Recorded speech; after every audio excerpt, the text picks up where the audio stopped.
నమస్కారం, ఘంటారావానికి స్వాగతం. ముందుగా ప్రధాన అంశాలు. మరోసారి భారీగా పెరిగిన ఇంధన ధరలు. 10 రోజుల వ్యవధిలో పెట్రోల్పై లీటర్కు 8 రూపాయలు వడ్డన.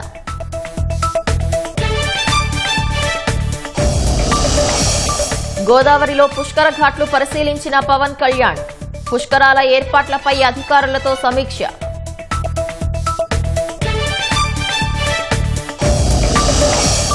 ఇంటికో పారిశ్రామికవేత్తే లక్ష్యంగా ప్రభుత్వం అడుగులు. నేడు 38 ఎంఎస్ఎంఈ పార్కులకు సీఎం చంద్రబాబు శ్రీకారం. సత్యసాయి జిల్లా పెనుకొండ శివారులో 2 లారీలు ఢీ. మంటలు చెలరేగి డ్రైవర్ సజీవ దహనం.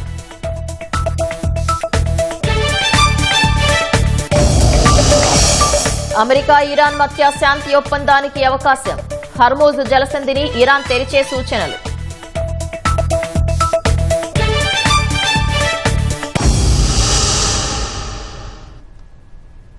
ఉప ముఖ్యమంత్రి పవన్ కళ్యాణ్ రాజమహేంద్రవరంలో పర్యటిస్తున్నారు. గోదావరి పుష్కర ఘాట్ల వద్ద పనులను పరిశీలించారు. ఘాట్ల వద్ద పరిస్థితి తెలుసుకుంటూ పవన్ కళ్యాణ్ ఫోటోలు తీశారు. కోటిలింగాల ఘాట్ వరకు బోట్లో వెళ్లిన పవన్ నేతలతో మాట్లాడి ఏర్పాట్ల వివరాలను అడిగి తెలుసుకున్నారు.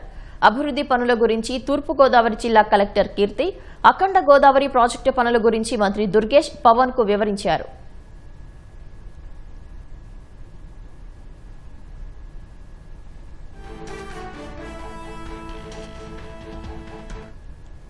ఆ తర్వాత కోటిలింగాల ఘాట్ వద్ద పంటు దిగిన ఉప ముఖ్యమంత్రి నల్ల కాలువ ఛానల్ వరకు నడుచుకుంటూ వెళ్లారు.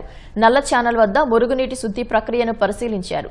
శుద్ది చేసిన నీటిని నదిలో కలిపే ప్రాంతాన్ని పరిశీలించి కాలుష్య నివారణకు తీసుకుంటున్న చర్యలపై అధికారులను అడిగి తెలుసుకున్నారు. మురుగునీటి శుద్ది కోసం ఇంకా తీసుకోవాల్సిన చర్యలపై అధికారులకు పవన్ దిశానిర్దేశం చేశారు.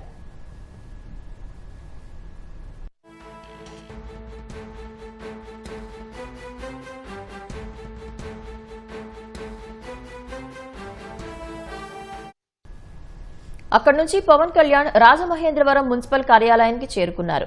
గోదావరి పుష్కర ఏర్పాట్లపై అధికారులతో సమీక్ష చేస్తున్నారు. పుష్కరాల ఏర్పాట్లను ఉప ముఖ్యమంత్రికి అధికారులు వివరిస్తున్నారు.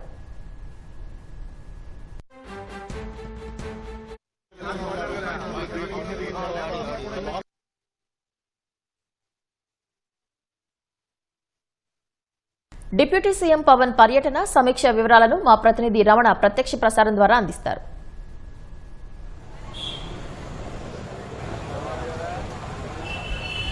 థ్యాంక్ యూ పవిత్ర. తూర్పుగోదావరి జిల్లా సంబంధించినటువంటి ప్రజాప్రతినిధులు అలాగే అధికారులతో ఉప ముఖ్యమంత్రి పవన్ కళ్యాణ్ సమీక్ష నిర్వహిస్తున్నారు.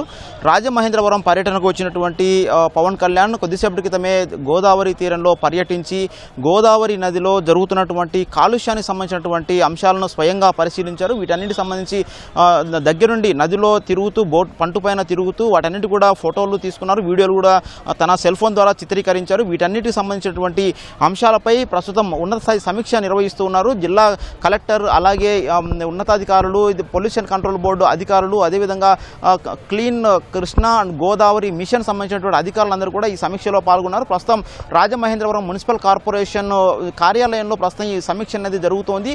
ప్రత్యేకించి తన పరిశీలనలో కొద్దిసేపటి క్రితము 2 గంటల పాటు గోదావరిలో పరిశీలించి తిరిగి అక్కడ గమనించినటువంటి అంశాలను ప్రస్తుతం అధికారుల వద్ద పవన్ కళ్యాణ్ ప్రస్తావిస్తూ ఉన్నారు. ప్రధానంగా రాజమహేంద్రవరంలో మురుగునీటిని శుద్ధి చేసి వాటిని నదిలో కలుపుతున్నటువంటి నల్ల కాలువ ఛానల్ను పవన్ కళ్యాణ్ స్వయంగా పరిశీలించారు. అక్కడికి నడుస్తూ వెళ్ళి అక్కడ మురుగునీటిని శుద్ధి చేసేటటువంటి మొత్తం వ్యవస్థను కూడా పరిశీలించారు. అక్కడ ఎట్లా జరుగుతుంది, ఎలాంటి ప్రమాణాలు పాటిస్తున్నారు, నదిలో మురుగునీరు కారణానికి కారణం ఏంటనేటువంటి విషయాన్ని సమగ్రంగా స్థానికులతో కూడా అడిగి తెలుసుకున్నారు. వారు చెప్పినటువంటి అంశాలు అలాగే ఫిర్యాదులు అన్నింటినీ కూడా ప్రస్తుతం సమావేశంలో ప్రస్తావిస్తున్నారు. గోదావరిలో జరిగేటటువంటి కాలుష్యంపై పవన్ కళ్యాణ్ చాలా సీరియస్గా ఉన్నట్టుగా తెలుస్తుంది. దీనికి సంబంధించి అధికారులందరితోనూ కూడా ప్రత్యేకించి ఎక్కడెక్కడ కాలుష్యం జరుగుతుంది అన్నటువంటి విషయాన్ని ప్రస్తుతం సమీక్షిస్తున్నారు. మొత్తం గోదావరి తీరం పొడవున కూడా పలు పరిశ్రమల నుంచి కావచ్చు, అలాగే సమీపంలో ఉన్నటువంటి పట్టణాలు, అదేవిధంగా గ్రామాల నుంచి కూడా శుద్ధి చేయకుండా నీటిని గోదావరిలో కలుస్తున్నాయని చెప్పేసి స్థానికులు చెబుతున్నారని, వీటన్నిటిపైన ఎలాంటి చర్యలు తీసుకున్నటువంటి విషయాన్ని వారు అధికారులను నేరుగా ప్రశ్నిస్తూ ఉన్నారు. పొల్యూషన్ కంట్రోల్ బోర్డు అధికారులకు ప్రత్యేకంగా డైరెక్షన్ ఇస్తూ ఉన్నారు. ఎట్టి పరిస్థితుల్లోనూ కూడా పరిశ్రమల నుంచి వచ్చేటువంటి వ్యర్థాలను కూడా తప్పనిసరిగా శుద్ధి చేయాలి. శుద్ధి చేసిన తర్వాత మాత్రమే వాటిని ఇక్కడ నదిలోకి వెళ్లే విధంగా తగిన చర్యలు తీసుకోవాలి. ఎట్టి పరిస్థితుల్లో కాలుష్యం ఉండకూడదని చెప్పి చాలా స్పష్టమైనటువంటి ఆదేశాలు జారీ చేస్తున్నారు. అదేవిధంగా ప్లాస్టిక్ వినియోగం సంబంధించి సింగిల్ యూజ్ ప్లాస్టిక్ను ఇప్పటికే రాష్ట్ర ప్రభుత్వం నిషేధించిన పరిస్థితుల్లో ఈ సింగిల్ యూజ్ ప్లాస్టిక్ను వినియోగాన్ని తగ్గించేలా అధికారులు ప్రత్యేకంగా కార్యాచరణ ప్రకటించి అమలు చేయాలని చెప్పేసి స్పష్టం చేశారు. గోదావరి పుష్కరాలకు దాదాపు లక్షలాది మంది ఇక్కడికి పోటెత్తేటువంటి అవకాశం ఉంది కాబట్టి వారందరూ కూడా సింగిల్ యూజ్ ప్లాస్టిక్ వినియోగిస్తే పెద్ద ఎత్తున నదిలో కలుస్తాయి. అదేవిధంగా ఇటు నదిలో ఉన్నటువంటి జీవులకు, జలచరాలకు, అదేవిధంగా ప్రజలకు కూడా ఇబ్బందికర పరిస్థితి వస్తుంది. వీటిని ఖచ్చితంగా నివారించాలని చెప్పేసి ఆదేశాలు జారీ చేస్తున్నారు. అదేవిధంగా ప్రత్యేకించి గోదావరి నది ఇటు ఉమ్మడి కృష్ణ కావచ్చు, అలాగే ఉభయ గోదావరి జిల్లాలను కూడా ఇటు కృష్ణా అలాగే గోదావరి నదులు కూడా కొంత కలుషితం బారిన పడ్డాయని ప్రజలు పేర్కొంటున్న పరిస్థితుల్లో క్లీన్ కృష్ణా గోదావరి మిషన్ యొక్క పనితీరు పట్ల పవన్ కళ్యాణ్ కొంత అసంతృప్తి వ్యక్తం చేశారు.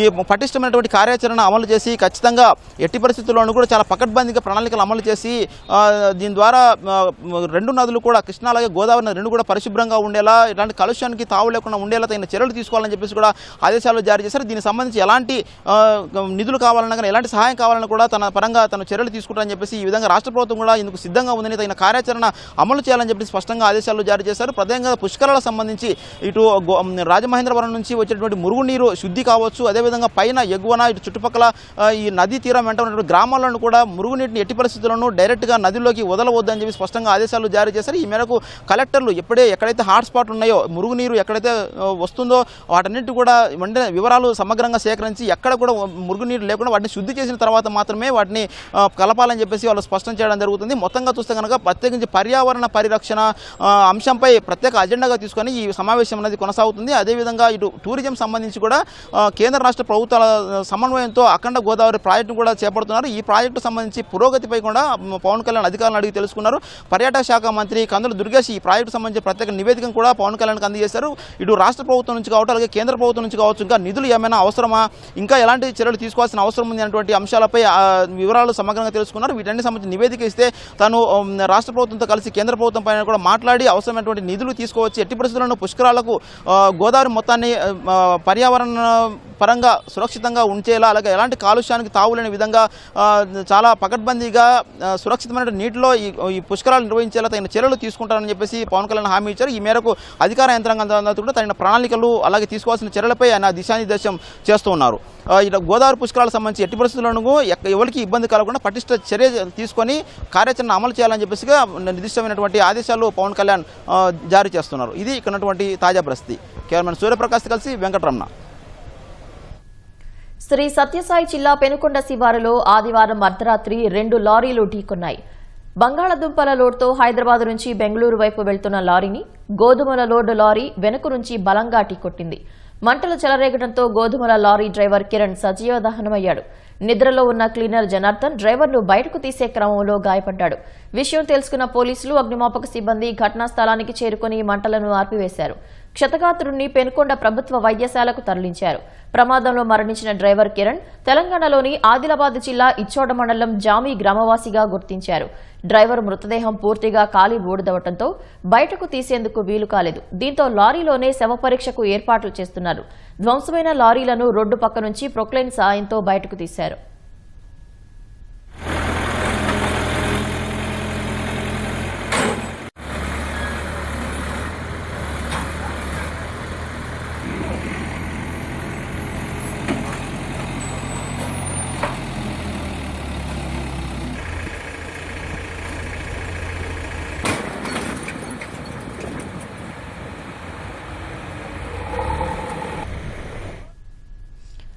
రాష్ట్ర పారిశ్రామిక రూపురేఖలను మారుస్తూ ఎంఎస్ఎంఈ రంగాన్ని అంతర్జాతీయ స్థాయికి చేర్చడమే లక్ష్యంగా ప్రభుత్వం చరిత్రాత్మక అడుగు వేస్తోంది.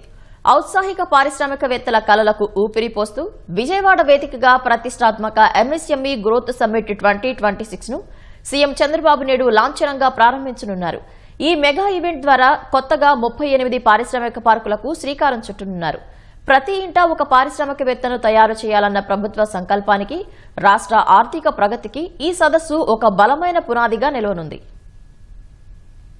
ఎంఎస్ఎంఈ గ్రోత్ సమ్మిట్ 2026 కు విజయవాడలోని డాక్టర్ బిఆర్ అంబేద్కర్ కళావేదిక ముస్తాబైంది. 1500 మందికి పైగా పారిశ్రామికవేత్తలు, పీఎం విశ్వకర్మ లబ్దిదారులు, ఆర్థిక సంస్థల ప్రతినిధులు, సాంకేతిక నిపుణులు ఒకే వేదికపైకి రానున్నారు.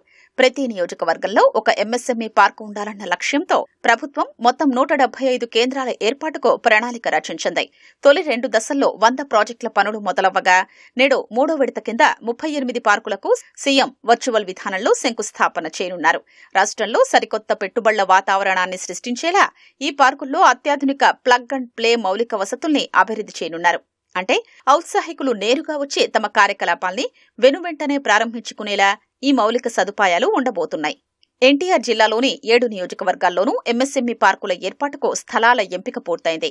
జగ్గయ్యపేట, విజయవాడ మధ్య మైలవరం, నందిగామంలో ఎంఎస్ఎంఈ పార్కుల ఏర్పాటుకు అవసరమైన స్థలాల గ్రౌండింగ్ పూర్తి చేసి ప్రస్తుతం పనులు కూడా చేస్తున్నారు. తాజాగా మిగతా విజయవాడ తూర్పు, పశ్చిమ, తిరువూరుల్లోనూ స్థలాల ఎంపికను పూర్తి చేశారు. ఈ 3 నియోజకవర్గాల్లోనూ ప్లాటెడ్ ఫ్యాక్టరీ కాంప్లెక్స్లను నిర్మిస్తారు. తక్కువ స్థలంలో టవర్ల రూపంలో ఈ భవనాలు నిర్మించి ఎక్కువ ఎంఎస్ఎంఈలకు కేటాయిస్తారు. మిగతా 4 నియోజకవర్గాల్లో ఎంఎస్ఎంఈ యూనిట్లను పెట్టేందుకు స్థలాల్ని ఇస్తారు. దీనికి తగ్గట్లుగా విజయవాడలో ఖాళీగా ఉండే 2 ఎకరాల ప్రభుత్వ స్థలాన్ని గుర్తించారు. మిగతా చోట్ల 10 నుంచి 50 ఎకరాల ప్రభుత్వ స్థలాన్ని గుర్తించి పారిశ్రామిక పార్కుల్ని ఏర్పాటు చేస్తున్నారు. విజయవాడ పశ్చిమ నియోజకవర్గంలో భవానీపురంలోని లారీ స్టాండ్లో 2 ఎకరాల్లో ఎంఎస్ఎంఈ ప్లాటెడ్ ఫ్యాక్టరీ కాంప్లెక్స్లను ఏర్పాటు చేయనున్నారు. తూర్పు నియోజకవర్గంలో పాలిటెక్నిక్ కళాశాల ప్రాంగణంలో ఎకరా స్థలాన్ని ఎంపిక చేశారు. ఇక్కడ పారిశ్రామిక టవర్ను నిర్మించనున్నారు. తిరువూరులో 50 ఎకరాల్ని గుర్తించారు. ఇక్కడ ఎంఎస్ఎంఈలకు స్థలాల్ని కేటాయించనున్నారు. ఈ 3ంటిని విజయవాడ నుంచి నేడు సీఎం చంద్రబాబు ప్రారంభిస్తారు. గ్రామీణ ఆవిష్కర్తల్ని ప్రోత్సహించే దిశగా రతన్ టాటా ఇన్నోవేషన్ హబ్ ఆధ్వర్యంలో మరో కీలక ఘట్టం ఆవిష్కృతం కానుంది. కుప్పం, మంగళగిరి, పిఠాపురం ప్రాంతాల్లో రూట్యాక్ స్మార్ట్ విలేజ్ సెంటర్ ఎక్స్టెన్షన్ కేంద్రాల్ని సీఎం ప్రారంభిస్తారు. పరిశ్రమల మనుగడకు అవసరమైన ఉమ్మడి కేంద్రాల ఏర్పాటుకు ప్రభుత్వం భారీగా ఆర్థిక ఊతమివ్వనుంది. రాష్ట్ర వ్యాప్తంగా ఉన్న 45 పారిశ్రామిక క్లస్టర్లలో కామన్ ఫెసిలిటీస్ కోసం ఏకంగా 200 కోట్ల నిధుల్ని ఈ సమ్మిట్ వేదికగా విడుదల చేయనున్నారు. ఈ సదస్సు అందరికీ సమాన అవకాశాలు కల్పించేలా రూపుదిద్దుకుంది. ఏపీని గ్లోబల్ మ్యానుఫ్యాక్చరింగ్ హబ్గా తీర్చిదిద్దే ప్రయాణంలో ఈ గ్రోత్ సమ్మిట్ ఒక గేమ్ చేంజర్గా మారనుందని పారిశ్రామిక వర్గాలు అంచనా వేస్తున్నాయి. ప్రభుత్వ పాఠశాలల్లో పిల్లలను చేర్పించి వారి భవిష్యత్తుకు బలమైన పునాది వేయాలని పశ్చిమ గోదావరి జిల్లా కలెక్టర్ నాగరాణి పిలుపునిచ్చారు. భీమవరం సమీపంలోని దుర్గాపురంలో బడి పిలుస్తోంది కార్యక్రమం నిర్వహించారు. ఈ కార్యక్రమంలో నాగరాణి పాల్గొని పాఠశాలల్లో ప్రభుత్వం అందిస్తున్న నాణ్యమైన విద్యా సదుపాయాలు, సంక్షేమ పథకాల గురించి తల్లిదండ్రులకు వివరించారు. ఇంటింటికి వెళ్లి తల్లిదండ్రులను కలుసుకుని ప్రభుత్వ పాఠశాలల ప్రాముఖ్యతను వివరించారు.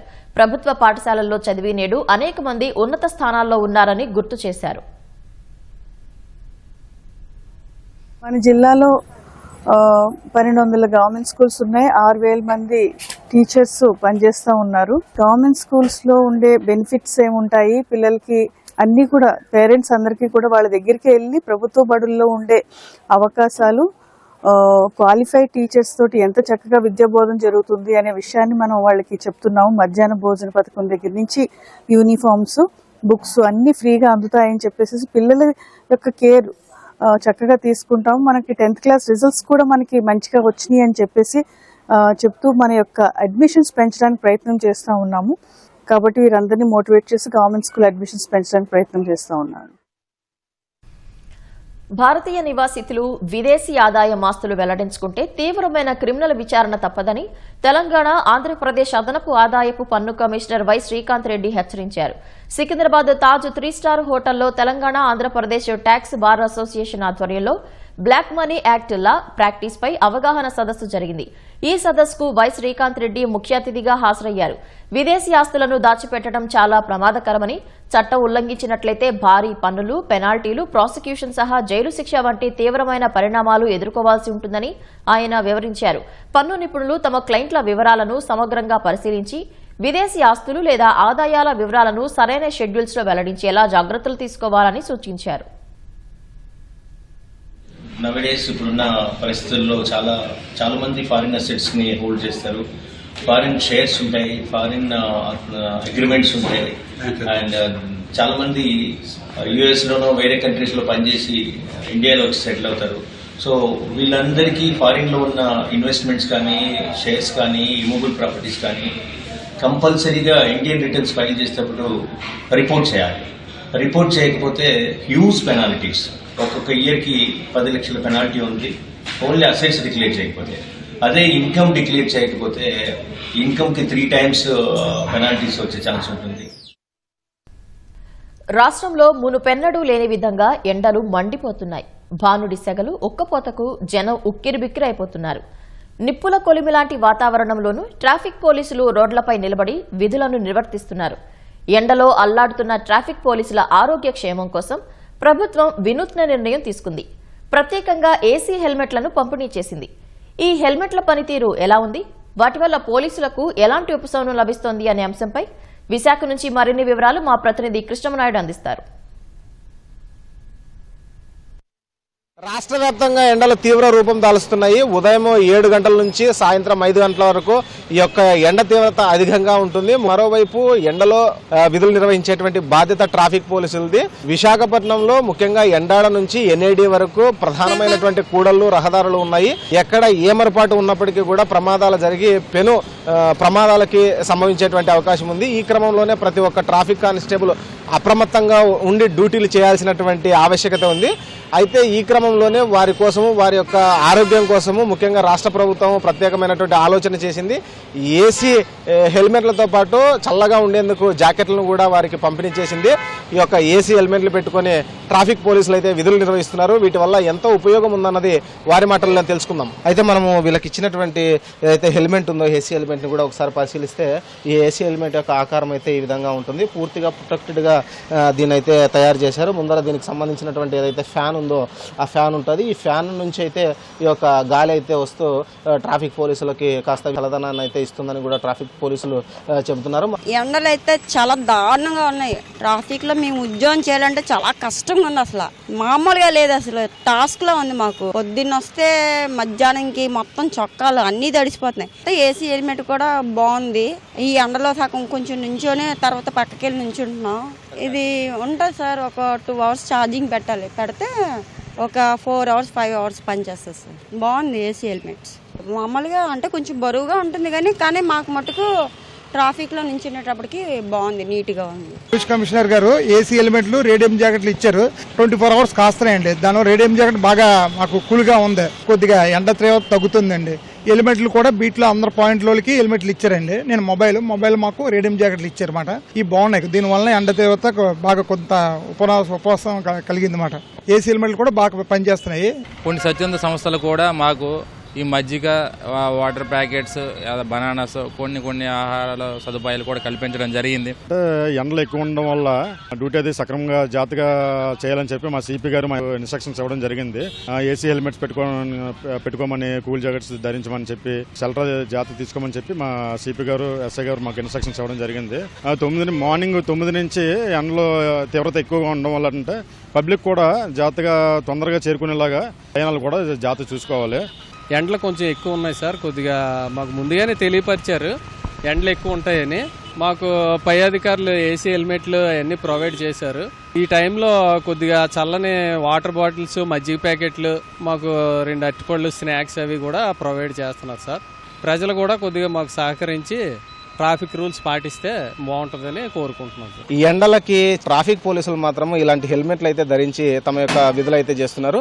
ఈ యొక్క ట్రాఫిక్ పోలీసులకి, ట్రాఫిక్ కానిస్టేబుల్కి ఇచ్చినటువంటి ఈ యొక్క హెల్మెట్ అయితే చాలా చల్లగా, కూల్గా ఉంటుందని కూడా ట్రాఫిక్ పోలీసులు ఆనందం వ్యక్తం చేస్తున్నారు.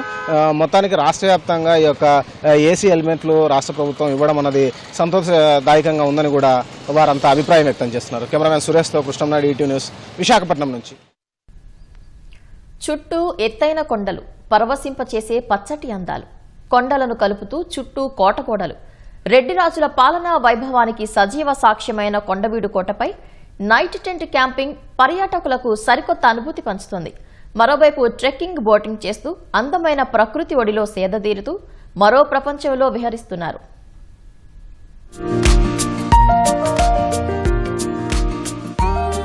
పల్నాడు జిల్లాలోని చారిత్రాత్మక కొండవీడు కోట పర్యాటక ప్రియుల నయా డెస్టినేషన్ గా మారింది. అటవీ పర్యాటక శాఖ ఆధ్వర్యంలో కోటపై నిర్వహిస్తున్న నైట్ టెంట్ క్యాంపింగ్ కు చక్కటి స్పందన వస్తోంది. ఏప్రిల్ 11 నుంచి ప్రారంభమైన టెంట్ క్యాంపింగ్ ను సాహస యాత్రికులు, పర్యాటకులు ఎంతగానో ఆస్వాదిస్తున్నారు. కోటకొచ్చిన పర్యాటకులకు సౌకర్యవంతమైన టెంట్లను నిర్వాహకులు ఏర్పాటు చేస్తున్నారు. వాటితో పాటు 44 బురుజులు, 32 ప్రాకారాలపై ట్రెక్కింగ్, చెరువుల్లో బోటింగ్ మరింతగా ఆకట్టుకుంటోంది. క్యాంపింగ్ లో మ్యూజికల్ నైట్, క్యాంప్ ఫైర్ కార్యక్రమాలు ప్రత్యేక ఆకర్షణగా నిలుస్తున్నాయి. ఆటపాటలతో సందడి చేస్తూ పర్యాటకులు మరచిపోలేని అనుభవాలు సొంతం చేసుకుంటున్నారు.